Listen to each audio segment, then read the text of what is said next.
ایک صاحب نے ہوٹل مینیجر سے ویٹر کی شکایت کی، آپ کے ویٹر تو بہت ہی بدتمیز ہے، بار بار بلانے پر بھی نہیں آتے۔ مینیجر نے گاہک سے معافی مانگی اور ویٹر کو بلا کر ڈانٹنے لگا، احمق، بیوقوف، نالائق، صاحب کب سے کتے کی طرح بھونک رہے ہیں اور تو ہے کہ سنتا ہی نہیں۔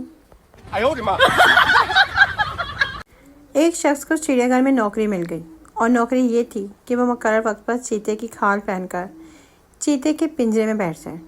چیتے کے ساتھ والا پنجرا شیر کا تھا۔ دونوں پنجروں کے درمیان ایک دروازہ تھا۔ ایک دن وہ دروازہ کھلا رہ گیا اور شیر چیتے کے پنجرے میں آ گیا تو چیتا نما شخص چلانے لگا، شیر آ گیا، شیر آ گیا۔ شیر چیتا نما شخص کے کان کے قریب اپنا منہ بلا کر بولا، یار نوکری سے خود بھی جائے گا اور مجھے بھی نکلوائے گا۔ ایک صاحب بہت غصے سے چلا رہے تھے، آج میں اپنے کتے کو جان سے مار دوں گا۔ کسی نے پوچھا اس کا قصور کیا ہے؟ وہ صاحب کہنے لگے، قصور پوچھتے ہیں آپ؟ میں نے مرغی پالی تو وہ کھا گیا، طوطا رکھا تو اسے زخمی کر دیا، خرگوش رکھے ان کو بھگا دیا، اب میرا دوست 15 دن سے آیا ہوا ہے اور ابھی تک کچھ نہیں کر سکا۔ ایک شخص کی نئی نئی منگنی ہوئی، اس نے اپنی منگیتر کا ہاتھ اپنے ہاتھوں میں لیا اور منگنی کی انگوٹھی دیکھنے لگا۔ یہ انگوٹھی اس نے اپنی منگیتر کو 3 دن پہلے پہنائی تھی۔ جان، کیا تمہاری سہیلیوں نے اس کی تعریف کی؟ ہاں، کیوں نہیں، منگیتر نے جواب دیا، بلکہ 5-6 نے تو اس کو پہچان بھی گئی ہیں۔ استاد، تمہاری لکھائی دن بدن خراب کیوں ہو رہی ہے؟ شاگرد، جناب اس لیے کہ میرے ابھی کی خواہش ہے کہ میں ڈاکٹر بنوں۔ ایک مقدمے میں پولیس کے بیانات سننے کے بعد جج نے ملزم کے وکیل سے کہا، اگر وہ چاہے تو ملزم کو الگ لے جا کر اسے مزید کارروائی کے سلسلے میں مناسب ترین مشورہ دے سکتا ہے۔ یہ سن کر وکیل ملزم کے ساتھ ایک طرف کو چلا گیا۔ چند لمحے کے بعد وہ اکیلا واپس آیا تو جج نے اس سے کہا، ملزم کہاں ہے؟ وکیل نے جواب دیا، وہ تو بھاگ گیا، میں نے اسے مناسب ترین مشورہ یہی دے سکتا تھا۔ ایک مالدار وکیل کے سینے پر جب ایک ڈاکو نے پستول کی نال رکھی تو اس نے اسے پہچانتے ہوئے کہا، یہ کیا کرتے ہو؟ شاید تم نے مجھے پہچانا نہیں، میں وہی وکیل ہوں جس نے عدالت میں تمہیں پاگل ثابت کر کے تم کو پھانسی کے پھندے سے بچایا تھا۔ ڈاکو ہنس کر بولا، اور کیا اپنے محسن کو لوٹنا، اسے قتل کرنا پاگل پن نہیں ہے؟ ایک کمرے میں ایک لڑکا اور ایک لڑکی خاموش بیٹھے تھے۔ کچھ دیر بعد لڑکی نے جھنجھلا کر کہا، تم مجھے پریشان کر رہے ہو۔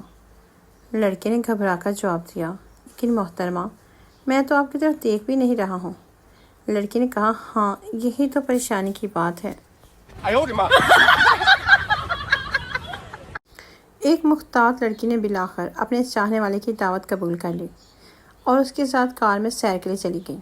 جب کار ایک ویران اور سنسان مقام پر پہنچی تو نوجوان نے وہی پرانا بہانہ بنایا کہ کار کا پیٹرول ختم ہو گیا ہے، اب یہی رات بسر کرنا ہوگی۔ لڑکی چپکے سے کار سے اتری، کار کی ڈکی کھولی اور بولی، ادھر دیکھو، یہ پیٹرول کا گیلن میں نے پہلے ہی رکھ لیا تھا۔ ایک اجنبی ایک عورت کے پیچھے پیچھے کپڑے کی دکان میں داخل ہوا۔ چند لمحے کے بعد یکایک عورت چیخ پڑی، اجنبی بوکھلا کر بھاگا اور سیدھا گشت کرتے ہوئے 2 کانسٹیبلوں کی گرفت میں آ گیا۔ معلوم ہوا کہ وہ 2 آدمی مجرم اور لٹیرا ہے۔ وہ آدمی، دکاندار نے عورت کا شکریہ ادا کیا کہ اس کی وجہ سے وہ لٹنے سے بچ گیا۔ پھر اس نے اس عورت سے پوچھا، مگر آپ کو کیسے پتہ چلا کہ وہ لٹیرا ہے؟ عورت بولی، مجھے کیا معلوم تھا، میری چیخ تو اس وقت نکلی جب آپ نے ساڑی کی قیمت بتائی تھی۔ شاہ صاحب نے اپنے جگری دوست محبوب صاحب کے سامنے درجن بار کنو لا کر رکھ دیے اور بولے، ارے بھائی، بے تکلف ہو کر کھاؤ۔ محمود صاحب نے جب چھٹا کنو اٹھاتے ہوئے کہا، دیکھنا گھڑی میں کیا بچا ہے، لگتا ہے میری نظر کچھ کمزور ہو گئی ہے۔ شاہ صاحب چل کر بولے، شاید اس لیے تم کنو کو انگور سمجھ کر کھا رہے ہو۔ ایک آدمی بازار سے گزر رہا تھا کہ اس کی نظر ایک عورت پر پڑی جس نے نہایت چست لباس پہنا ہوا تھا۔